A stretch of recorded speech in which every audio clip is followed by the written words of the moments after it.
Hello students, मैं Rahul Patidar Newton academy YouTube channel पर आप लोगों का स्वागत करता हूँ। सॉलिड स्टेट का 5th पार्ट अपन ने पढ़ लिया है। उसमें अपन ने सीखा था कि जो क्लोज पैकिंग है वो कैसे होती है।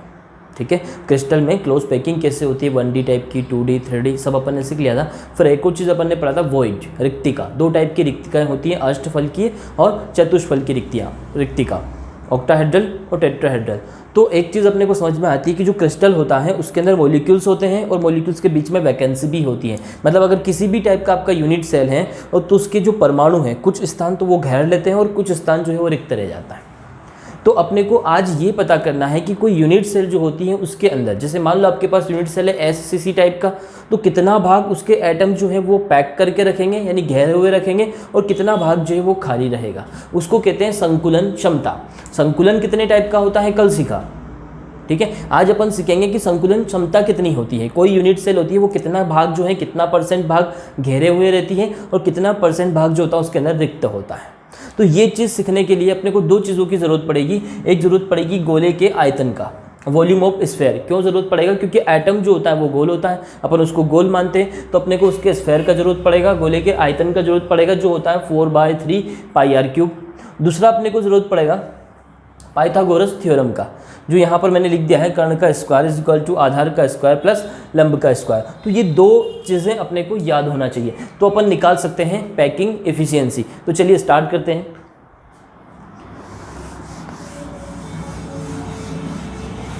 पैकिंग एफिशिएंसी हिंदी में इसको कहते हैं संकुलन क्षमता।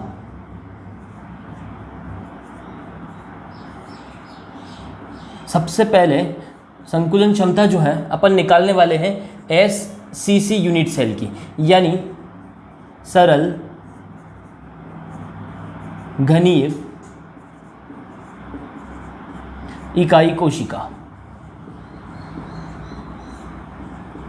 अब इस यूनिट सेल की अगर बात करें तो आप सब लोग जानते हैं कि ऐसा यूनिट सेल जिसमें अणु जो है वो केवल कोनों पर उपस्थित होते हैं और कहीं भी इस यूनिट सेल में अणु उपस्थित नहीं होते हैं, तो इस प्रकार का यूनिट सेल जो है वो आपका कहलाता है सिंपल क्यूबिक यूनिट सेल, सरल घनी इकाई कोशिका। इसको प्रीमिटिव यूनिट सेल भी कहते हैं। क्या कहा मैंने?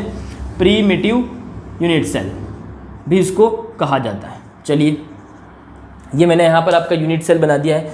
अब अगर मैं बात करूँ तो यहाँ पर ये जितने भी एटम्स हैं ये बिल्कुल पास पास हैं। अपन ने इनका सेंटर पॉइंट यूज़ किया है। अगर मैं इनका पूरा स्ट्रक्चर बनाऊँ, एक अपन फेस ले लेते हैं, इसको बनाते हैं यहाँ पर, तो एक अणु ऐसा है, फिर जस्ट इसके पास में दूसरा अणु है, फिर ये तीसरा अणु और ये चौथा अणु, ऐसे चारों अणु पास पास जुड़े हुए हैं और ये वाला इनका बीच सेंटर पॉइंट है।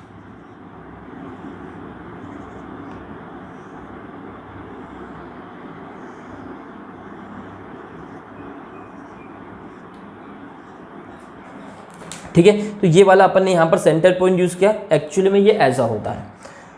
अब यहाँ एक और चीज़ आपको जो समझने वाली वो है कि अपन ये जो कोर की लंबाई होती है, इस लंबाई को कितना मानते हैं? A मानते हैं। मतलब इस सेंटर पॉइंट से इस सेंटर पॉइंट की जो ये डिस्टेंस है ये आपकी कितनी है? A है। तो यहाँ अपने को समझना है कि इस A में, और मान लो आपका ये एक एटम हुआ, इस एटम का यहाँ से यहाँ तक की जो दूरी है ये क्या कहलाती है? त्रिज्या। इसको अपन R लिख दें। आप लोगों को पता है ना, कोई गोला जो होता है उसके सेंटर से लेके उसकी परिधि तक की जो दूरी होती है उसको अपन क्या कहते हैं? R कहते हैं, त्रिज्या कहते हैं। तो ये मैंने यहाँ पर रेडियस का लिए स्मॉल r लिख दिया। ये इस वाले एटम के लिए हो गया, इस वाले एटम के लिए ये r हो गया। तो अपने को अगर कोई सी भी यूनिट सेल है उसमें इस A का वैल्यू अगर आपको निकालना आ जाएगा, ये फैज़ की जो लंबाई है, मतलब ये आपका जो ये लंबाई है, कोर की जो लंबाई है, अगर ये आपको निकालना आ गया तो आप उसका पैकिंग एफिशिएंसी यानी संकुलन क्षमता आसानी से निकाल सकते हैं। यहाँ A का वैल्यू निकालना बहुत सरल है। यहाँ से यहाँ तक की दूरी A, तो देखो इसमें क्या आ रहा है? इस एटम की त्रिज्या और इस एटम की त्रिज्या, यानी ये 2 त्रिज्याओं से मिलकर ये A बना हुआ है। तो मतलब अगर बात करें अपन सरल घनी इकाई कोशिका के लिए A का वैल्यू क्यों निकालना पड़ रहा है उसका भी मैं रीज़न बताऊँगा अभी। तो A का वैल्यू अपने पास क्या आ गया? इसके लिए A इज इक्वल टू हो गया 2R, R प्लस R कितना हो गया? 2R। अगर यहाँ से आप R का वैल्यू भी निकालोगे तो R इज इक्वल टू हो जाएगा A/2। तो ये इसके A और R में रिलेशन हो गया, इसके कोर की लंबाई में और इसकी त्रिज्या में क्या हो गया? रिलेशन हो गया। ये भी आपको याद रखना है, इसका भी आपको ज़रूरत पड़ेगा पैकिंग एफिशिएंसी निकालने के लिए। अब पैकिंग एफिशिएंसी निकालने के लिए दूसरी चीज़ जो आपको ज़रूरत होती है वो होती है इकाई कोशिका का आयतन, वॉल्यूम ऑफ यूनिट सेल, ये आपको ज़रूरत पड़ता है। और आप जानते हो ये आपका क्यूब है, तो क्यूब का जो आयतन होता है वो होता है ए क्यूब।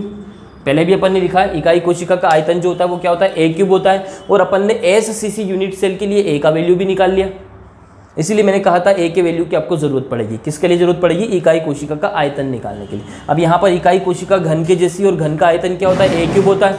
तो ए का वैल्यू अपन ने निकाला, ए का वैल्यू कितना है 2r।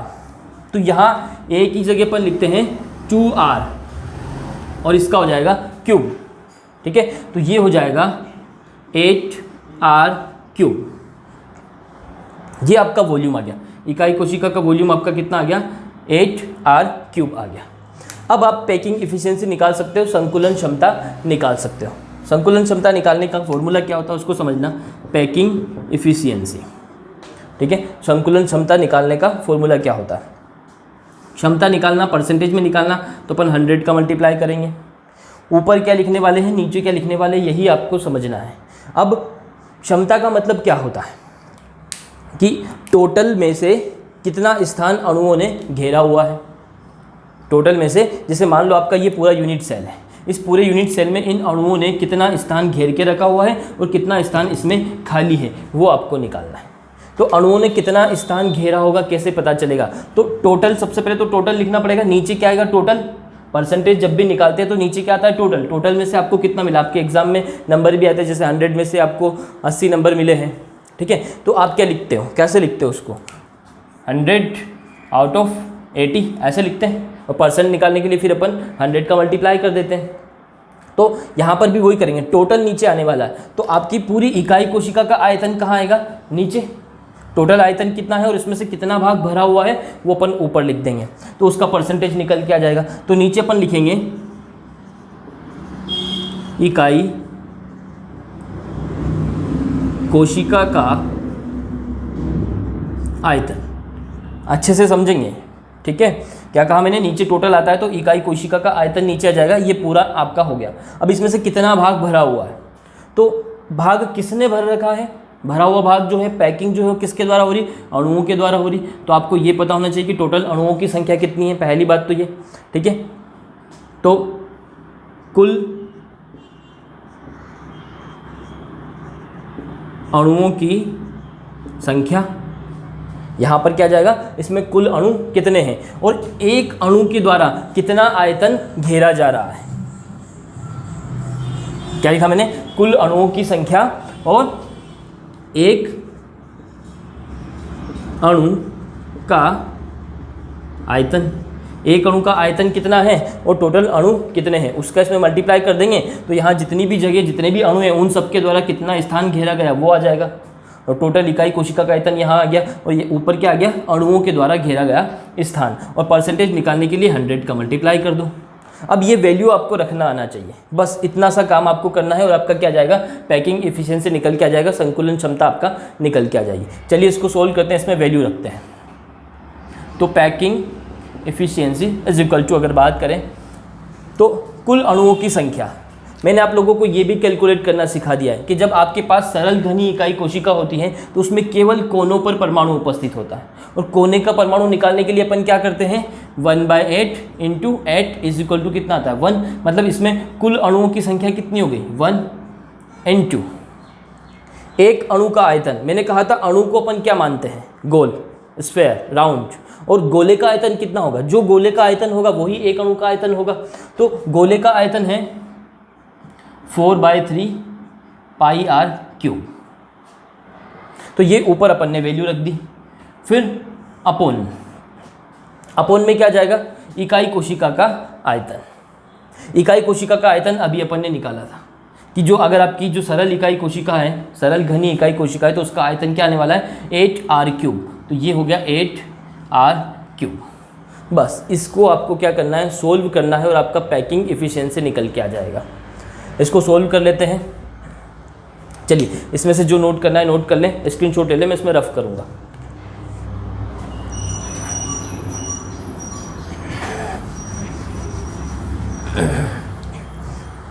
देखिए अब इसको अपन सोल्व करेंगे तो पैकिंग इफिशियंसी यानी संकुलन क्षमता इज इक्वल टू 1 का कोई मतलब नहीं, लिखो या नहीं लिखो, 4, इस 3 को नीचे लिख देता हूँ, 3 इंटू 8 इंटू ये r³ से r³ कट जाएगा, जो पाई है इसका वैल्यू होता है 22/7, 22/7। आप सब लोगों को पता होगा पाई इज इक्वल टू क्या होता है, 22/7 होता है, ये फिक्स होता है, यही हमको लिखना है। ये 22/7 यहाँ पर हो गया। 4 से 8 को डिवाइड कर लें 2 से इसको डिवाइड करें 11, तो यहाँ पर आपका 11 अपॉन और मल्टीप्लाई में 100 तो है ही, सही है ना, ये तो चल ही रहा है, तो 11 में 100 का मल्टीप्लाई कर दें तो 0 आ गया, और 7 का 3 में करेंगे तो 21। आप 21 का मल्टीप्लाई करेंगे तो 58.38 के समथिंग कुछ आने वाला है, ठीक है। तो ये इतना परसेंट भाग जो होता है वो अणुओं के द्वारा घिरा हुआ रहता है, मतलब जो बचा हुआ पार्ट, अगर आप इसको पूरा एग्जैक्ट याद रखना चाहें, एग्जैक्ट याद रखेंगे तो 52.38 है, आप इसको 52% भी याद रख लें तो भी चलेगा, ठीक है। इतना एग्जैक्ट आपसे एग्जाम में नहीं आएगा, परसेंटेज में आएगा तो आपको 52% लिखा हुआ दिखेगा, 52.38, 52.4, ऐसा इतना ज़्यादा पास का डिजिट नहीं रहेगा, सीधा 52% भी आप याद रख सकते हैं। एग्जैक्ट याद रखना चाहें तो वो भी रख सकते हैं, मैंने तो आपको बता ही दिया है। तो अगर मैं यहाँ पर इसको 52% मानता हूँ तो बचा कितना, ये तो क्या हुआ, उसके द्वारा घेरा गया स्थान है। अब वॉइड कितनी बची, यानी रिक्तिका कितनी बची, कितना भाग खाली रह गया, तो यहाँ पर जो खाली वाला भाग है वो आ गया आपका 48%। 48% भाग यहाँ पर क्या हो गया, खाली हो गया, और 52% भाग जो है यहाँ पर क्या हो गया, फिल हो गया। तो यहाँ पर जो सरल घनी इकाई कोशिका होती है, इसकी पैकिंग इफिशियंसी पूछी जाती है, संकुलन क्षमता पूछी जाती है, तो आपको 52% लिखना है। और अगर आपसे पूछा जाता है कि यदि आपकी इकाई कोशिका सरल घनी इकाई कोशिका है तो कितना स्थान जो है वो खाली रहता है, उसमें रिक्तिका कितना % होता है, तो 48% होता है। ये आपको याद होना चाहिए, स्क्रीनशॉट।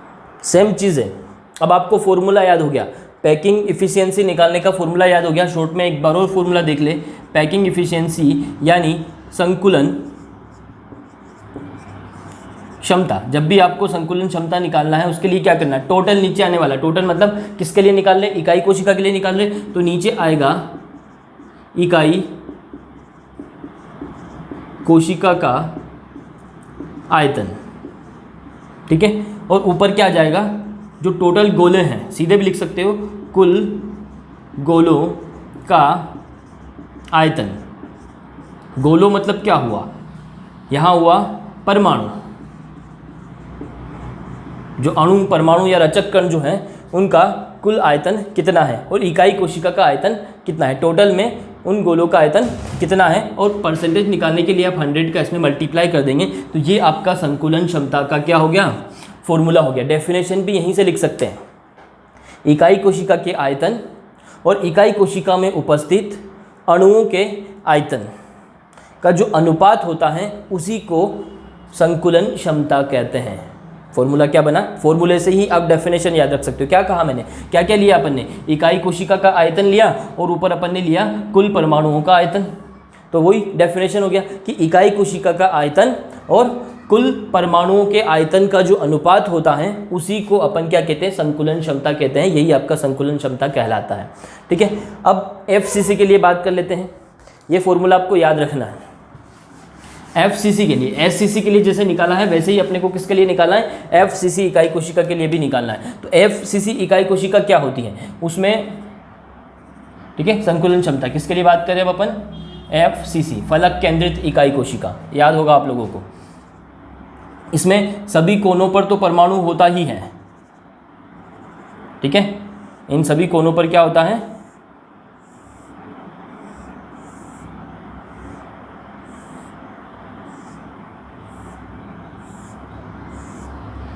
परमाणु उपस्थित होता ही है। साथ ही साथ ये जो फलक है आपका, ये एक फलक हो गया, यहाँ पर परमाणु उपस्थित है, यहाँ उपस्थित है, यहाँ उपस्थित है, यहाँ उपस्थित है, और बीच में फलक के केंद्र में भी परमाणु उपस्थित है। सभी फलक के केंद्र में परमाणु उपस्थित होता है। अपन यहीं से सोल्व कर लेंगे, तो मैंने यहीं बनाया, बाकी कहीं नहीं बनाया है, ठीक है। तो अब यहाँ आप देखेंगे इस स्ट्रक्चर को अगर मैं बनाऊँ तो ये स्ट्रक्चर कुछ ऐसा है। देखो आपको जो ये स्ट्रक्चर है, ये 1 2 3 4, तो 1 2 3 4, और ये बीच वाला कुछ इस तरीके से रखा होता है। तो ये बीच वाला इस तरीके से रखा हुआ है, तो यहाँ पर क्या हुआ, इसका सेंटर पॉइंट ये मान लेते हैं, इसका सेंटर पॉइंट ये, और यहाँ पर अपन ऐसे लाइन बना देते हैं, वहाँ पर जो कोर की लंबाई थी, यानी यहाँ से यहाँ तक का जो डिस्टेंस था, इस डिस्टेंस को अपन सीधा क्या मान लेते हैं, a मान लेते हैं।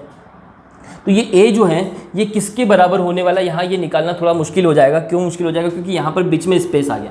अब ये स्पेस कितना है ये अपन यहाँ पर पता नहीं कर सकते। यहाँ से यहाँ तक का डिस्टेंस तो अपने को पता है ये r है, यहाँ से यहाँ तक का भी अपने को पता है ये r है, लेकिन ये बीच वाला डिस्टेंस कितना है नहीं पता। तो सीधा a = अपन यहाँ पर 2r नहीं ले सकते। मैंने कहा था अगर आपको ये a का वैल्यू निकालना आ जाता है तीनों यूनिट सेल के लिए, FCC, SCC और BCC के लिए, तो पैकिंग इफिशिएंसी निकालना बहुत आसान हो जाता है। तो यहाँ पर अपन सीधा a = 2r नहीं लिख सकते, क्योंकि बीच में, फलक के बीच में परमाणु आने की वजह से इन मॉलिक्यूल्स के बीच में थोड़ा सा डिस्टेंस हो गया। तो यहाँ पर वॉइड बन गई, रिक्तिका बन गई। तो ये पूरे तरीके से पैक नहीं हुआ। तो इसको निकालने के लिए अपन क्या करेंगे, यहाँ पर देखो फेस के बीच में अपन एक डायगोनल बनाते हैं, कर्ण बनाते हैं, ठीक है। तो ये वाला जो मैंने यहाँ पर बनाया है, इसको अगर ध्यान से देखेंगे तो इसका वैल्यू अपने पास है, इसका वैल्यू है, इसको अपन a मान लेते हैं और इस वैल्यू को भी अपन क्या मान लेते हैं, a मान लेते हैं। ये वाला भी a, ये दोनों बराबर है, ये दोनों को a मान लेते हैं। और ये वाला वैल्यू अपन निकाल सकते हैं क्योंकि यहाँ पर सभी मॉलिक्यूल्स पास पास है। इसका सेंटर पॉइंट ये हो गया। तो यहाँ से यहाँ तक की दूरी r हो गई। ध्यान से देखेंगे, यहाँ से यहाँ तक एक त्रिज्या हो गई एक परमाणु की, इस परमाणु की त्रिज्या यहाँ से यहाँ तक हो गई, तो ये r हो गया। यहाँ से यहाँ तक की डिस्टेंस भी ये r हो गई और यहाँ से यहाँ तक की दूरी भी क्या हो गई, r हो गई। समझ में आ गया होगा? ये वाली लेंथ आपको पूरी समझ में आई है। ये एक एटम, यहाँ से यहाँ तक इसकी त्रिज्या r, इस एटम में दो त्रिज्या r और r, तो ये r और यहाँ से त्रिज्या ये भी आपकी r हो गई। तो अब अपन यहाँ पर पाइथागोरस प्रमेय लगा लेते हैं a का वैल्यू a और r में रिलेशन निकालने के लिए। क्या होता है, ये कर्ण का वर्ग, ये लंब का वर्ग और ये आधार का वर्ग। तो कर्ण यहाँ पर कितना हुआ, r r r 4r, तो 4r का square is equal to a square plus a square, a square plus a square. अब बस इसको सोल्व करना है। ये कितना हो जाएगा, 16 r square is equal to 2a square. इस 2 को अपॉन में लेके आ जाओ, 16 r square upon 2 is equal to a square. ये हो गया 8 r square is equal to a square. a is equal to √8। r को तो अपन बाहर लिख सकते हैं, स्क्वायर है तो r ऐसा से बाहर आ गया। 8 को भी अपन सोल्व कर ले तो 8 में से भी 2 बाहर आ जाएगा, 2√2r। समझ गए? मैथ्स वाले हैं इजी वे में समझ सकते हैं कि मैंने इसको ऐसा क्यों लिखा है। जिसको नहीं समझ में आता है, मैथ्स वाले नहीं बायो वाले हैं, तो वो समझ लें। 8 जो है इसको आप ऐसे लिख सकते हो 2 × 2 √√ और r। तो ये यहाँ से एक 2 जो है वो बाहर आ गया, ये 2 और √2 बचा और r का स्क्वायर तो यहाँ कैंसिल हो ही गया था, ठीक है। तो यहाँ पर a = आपका आ गया 2√2r। तो ये यहाँ पर a और r में रिलेशन आया। a का वैल्यू आपको निकालना आ जाएगा तो आप पैकिंग इफिशिएंसी इजी वे में निकाल सकते हैं, ठीक है। तो ये a का रिलेशन नोट करें, मैं यहाँ पर लिख देता हूँ। a = अपना आया 2√2r, ठीक है। इसको थोड़ा सा और सरल में बनाऊंगा आगे। जब आप BCC यूनिट सेल के लिए निकालोगे तो उसका और इसका दोनों को याद रखने के हिसाब से मैं इसको थोड़ा सा चेंज कर दूंगा। आप इसको वैसे भी यूज़ कर सकते हैं। अभी अपन इसी से इसको सॉल्व कर लेंगे, आप चाहो तो वैसा भी इसको लिख सकते हो। यहीं पर मैं बता देता हूँ इसको एक और तरीके से अपन कैसे चेंज करेंगे। अपन इसमें क्या करें, यहाँ पर आपका वैल्यू आया 2√2r, ठीक है। तो मैं इसमें क्या करूँ, √2 से इसको डिवाइड भी कर दूँ और मल्टीप्लाई भी कर दूँ। मैथ्स में अपन करते हैं ना ऐसा, तो फ़र्क तो कुछ नहीं पड़ेगा। मैंने मल्टीप्लाई भी कर दिया और डिवाइड भी कर दिया, तो यहाँ पर क्या होगा, इस √2 और √2 का मल्टीप्लाई करेंगे तो 2 आ जाएगा और ये 2 था तो ऊपर तो हो गया 4r और अपॉन में क्या बचेगा, √2। तो एक और वैल्यू अपने को मिलेगी 4r अपॉन √2। तो ये वाली वैल्यू और ये वाली वैल्यू दोनों सेम है, दोनों में कोई चेंज नहीं है। तो आप ये वाला वैल्यू भी यूज़ कर सकते हैं। ऑब्लिक करके आप यहाँ पर लिख लें 4r अपॉन √2, ठीक है। चलिए अब अपन निकालते हैं पैकिंग एफिशिएंसी, संकुलन क्षमता। इन सब का कोई ज़रूरत नहीं है अब।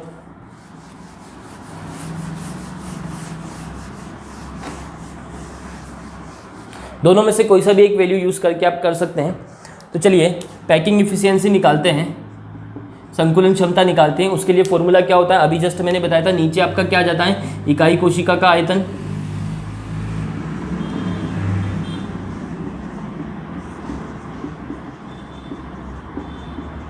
ठीक है, और ऊपर क्या आ जाएगा, जितने गोले हैं कुल परमाणुओं का आयतन, और मल्टीप्लाई कर देंगे अपन 100 का। अब ये दोनों चीज़ें निकालनी है, इकाई कोशिका का आयतन निकालना है। अपन जानते हैं आपका घन के जैसा ही है, यूनिट सेल तो घन ही है, तो इकाई कोशिका का आयतन क्या होता है, यहाँ नोट करते हैं, इकाई कोशिका का आयतन इज इक्वल टू होता है ए क्यूब। ए का वैल्यू अपने को पता है, ए का वैल्यू अपन ने निकाला 2 √2r का क्यूब। ठीक है, तो ये कितना हो जाएगा, इस 2 का क्यूब है तो ये तो हो गया 8। ठीक है, √2 का भी क्यूब है तो इसको आप लिख सकते हो √2 इंटू √2 r क्यूब, ऐसा मैंने कर दिया। इन दोनों का मतलब क्या हुआ, 2, √2 का √2 में मल्टीप्लाई करोगे तो 2 आएगा, 2 का 8 में करो तो कितना हो जाएगा 16, फिर कितना बचा √2 r क्यूब। तो ये आ गया, यहीं पर इतना सोल्व कर ले तो आसान रहेगा, आप सब मैथ्स वाले इतना तो कर ही सकते हैं। तो यहाँ पर जो वॉल्यूम है वो कितना आ गया 16 √2 r क्यूब। बायोलॉजी वालों के लिए भी कोई इतना टफ काम नहीं रहेगा ये। ठीक है, तो यूनिट सेल का वॉल्यूम आ गया कितना 16 √2 r क्यूब। ठीक है, अब कुल परमाणुओं का आयतन, इसमें कुल परमाणुओं की संख्या कितनी होती है, तो मैंने आप लोगों को बताया था सभी कोनों पर उपस्थित होता है, तो कोनों का मिलाकर तो कितना हो जाएगा 1 हो जाएगा, और फलक के केंद्र का कितना हो जाएगा, फलक के केंद्र पर, तो फलक के केंद्र पर निकालने का तरीका मैंने बताया था 1/2 × 6 इज इक्वल टू कितना 3। तो टोटल परमाणु कितने आ गए 4। तो कुल परमाणुओं का आयतन कैसे निकालेंगे, एक परमाणु का आयतन कितना होता है, एक गोले के आयतन के बराबर, यानी 4/3 πr क्यूब के बराबर होता है। और इसमें आप किसका मल्टीप्लाई कर दें 4 का, क्योंकि टोटल अणु कितने हैं 4 हैं, और यहाँ पर मल्टीप्लाई कर दें 100 का परसेंटेज के लिए। बस आपको इसको सोल्व करना है, तो सोल्व कर लें 4/3, तो ये 4, ये 3 को अपॉन में लिख देता हूँ, पाई का वैल्यू हो जाएगा 22/7, फिर यहाँ पर 4, फिर अपॉन में बचा 16 इंटू √2 का वैल्यू भी लिख लें 1.414 इंटू 100। ठीक है, इसको डिवाइड कर लें, बस आपको काम हो जाएगा।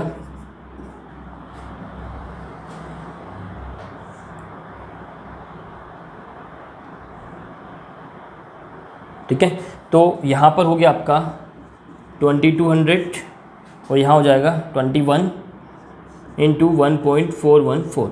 बस इसको सोल्व कर लें इसको, तो आपका आंसर आ जाएगा 74%। कितना आएगा 74.3। तो आप 74% याद रखें। तो इसका पैकिंग इफ़िशियंसी जो होता है कौन से वाले का, यदि आप बात करें कि आपका जो फैट सेंटेड होता है, इसका पैकिंग इफ़िशियंसी की अगर मैं बात करूं तो इसका पैकिंग इफ़िशियंसी होता है 74%।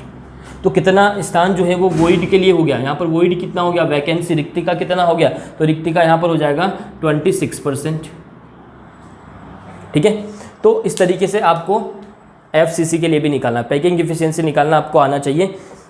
रिलेशन आपको याद होना चाहिए A और R में। ठीक है, अब बात करते हैं अपन BCC वाले की। ठीक है, body centred cubic unit cell.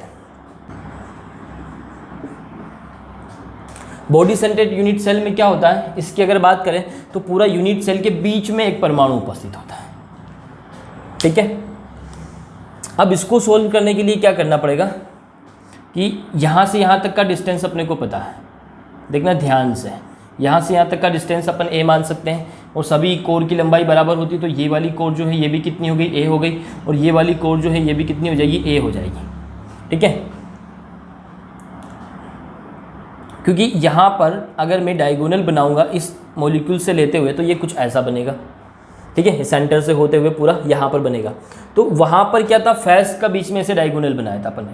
ठीक है, वहाँ डायगोनल कैसे बना था, यहाँ पे ऐसे डायगोनल बना था, तो 2 फेस आ रही थी 1 और 2। यहाँ अगर बात करें तो इस मॉलिक्यूल्स और इस मॉलिक्यूल्स के बीच में 1 2 3 फेसेस आ रही है। इस पॉइंट से चले अपन यहाँ पर गए, फिर यहाँ पे गए, फिर यहाँ पे आए, तब जाके अपन यहाँ पहुँचेंगे। तो ये वाली डिस्टेंस अगर अपने को निकालना आ जाए, इस वाली डिस्टेंस को अपन कैसे निकालेंगे, ये तो सेम वैसे ही होगी। ठीक है, ये कैसी होगी, यहाँ पर अगर बात करें तो एक मॉलिक्यूल्स यहाँ होगा, एक मॉलिक्यूल्स यहाँ से बीच में है और एक मॉलिक्यूल्स यहाँ पर है। तो सेम वही, यहाँ से यहाँ तक का आर, यहाँ से यहाँ तक का आर, फिर यहाँ से यहाँ तक का आर और यहाँ से यहाँ तक का आर, ये आर, ये आर, ये भी आर और ये भी आर। तो ये वाली डिस्टेंस 1 2 3 4 आर से मिलके बनी हुई, तो ये वाली जो आपकी लेंथ हो गई ये कितनी हो गई, 4 आर के बराबर हो गई। सपोज मान लो कि ये आपका डायगोनल है, ये आपका कर्ण है, तो ये किसके बराबर होगा, ए स्क्वायर और ए स्क्वायर। वहाँ पर क्या था, वहाँ पर कुछ ऐसा था,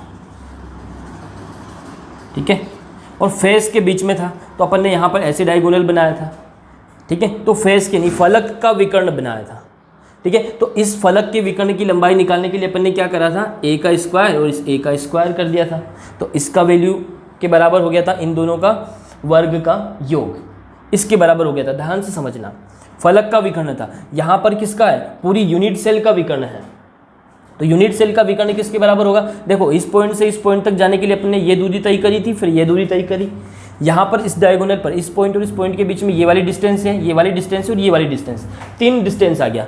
तो ये जो डिस्टेंस आपका आया है 4r, इसका अगर मैं स्क्वायर करूँ, ठीक है, पूरे घन का जो आप विकर्ण आ रहा है, इस विकर्ण का अगर मैं स्क्वायर करता हूं तो वो किसके बराबर होगा, ए स्क्वायर और ए स्क्वायर, 3 ए स्क्वायर के बराबर होगा। यहाँ पर कितने स्क्वायर थे, 2 ए स्क्वायर थे, यहाँ कितने ए स्क्वायर है, यहाँ पर 3 है, क्योंकि इन दोनों पॉइंट्स के बीच में 3 ए आते हैं। तो इसका जो है वैल्यू हो जाएगा ए स्क्वायर प्लस ए स्क्वायर के बराबर।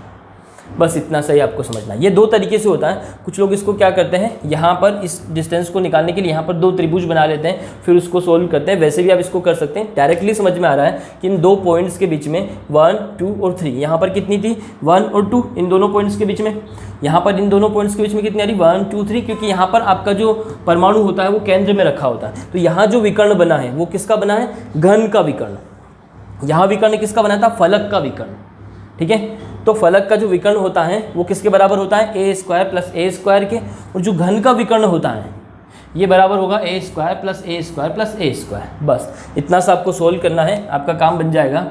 ये हो जाएगा 16 R square is equal to, ये हो जाएगा 3 ए स्क्वायर, ठीक है। 3 को इधर लेके आ जाए, 16 R square upon 3 is equal to A square.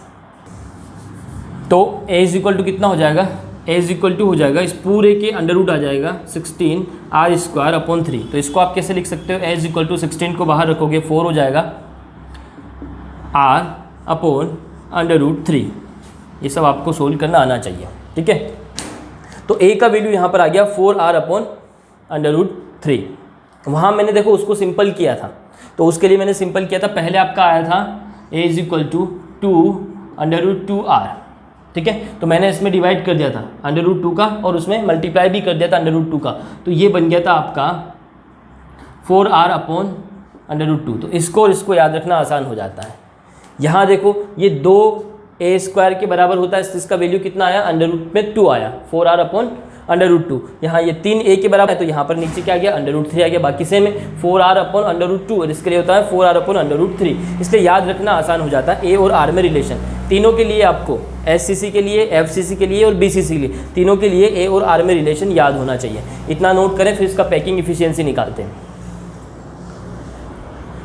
Packing efficiency के लिए क्या करना है, वही आपका फॉर्मूला लगाना है।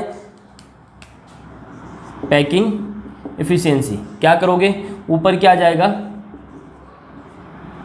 नीचे आएगा इकाई कोशिका का आयतन,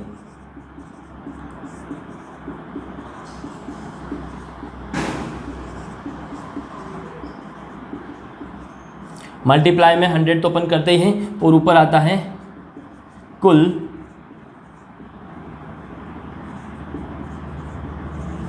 परमाणुओं का आयतन।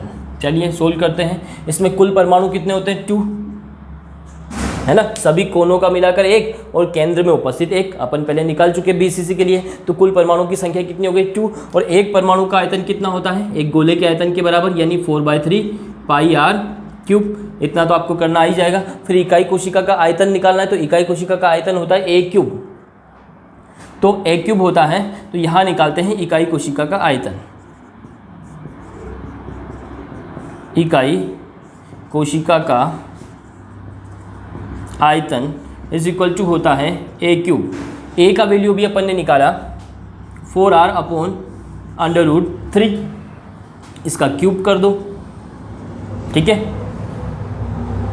तो यहाँ पर अगर बात करें तो इसको ज़्यादा काट पीट नहीं करें, 3 बार लिख दें 4 को, क्योंकि यहाँ ये इजी हो जाएगा काट पीट करने के लिए। तो इसको मल्टीप्लाई नहीं करें, इनटू r³ अपॉन यहाँ हो जाएगा √3 तो 3 बार लिखेंगे। तो 2√3 का मिलाकर कितना हो जाएगा,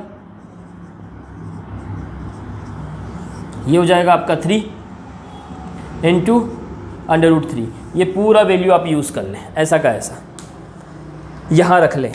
क्या आया है 4 into 4 into 4 r³ upon 3 into √3।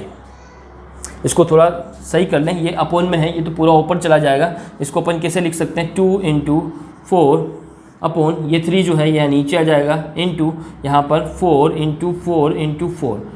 फिर क्या करेंगे, पाई का वैल्यू रख लें, ये r3 से r3 तो कट गया, पाई का वैल्यू रख लें 22/7, ठीक है। अब ये 3 इंटू √3 है, ये ऊपर चला जाएगा, तो यहाँ लिख दें 3 इंटू √3 और मल्टीप्लाई में आपका कितना है 100, तो ये 100 मल्टीप्लाई हो जाएगा। सोल्व कर लें, ये 3 से 3 कैंसिल हो जाएगा, ये 4 से 4 कैंसिल हो जाएगा, 2 से 2, ये 11 और कुछ कैंसिल हो रहा है क्या, नहीं। अब अपन वैल्यू 11 इंटू √3 का वैल्यू होता है 1.732 अपॉन मल्टीप्लाई में ऊपर 100 भी है और अपॉन में कितना बचा 28, बस आपका हो जाएगा 68%। इसको सोल्व कर लेंगे, कितना आएगा 68%। तो इसका पैकिंग एफिशिएंसी जो है वो 68% है, ठीक है। वॉइड जो है वो कितना हो गया 32%। तो 68% इसका पैकिंग एफिशिएंसी हो गया और वॉइड इसका 32% हो गया। तो इस तरीके से आपको पैकिंग एफिशिएंसी निकालना आना चाहिए।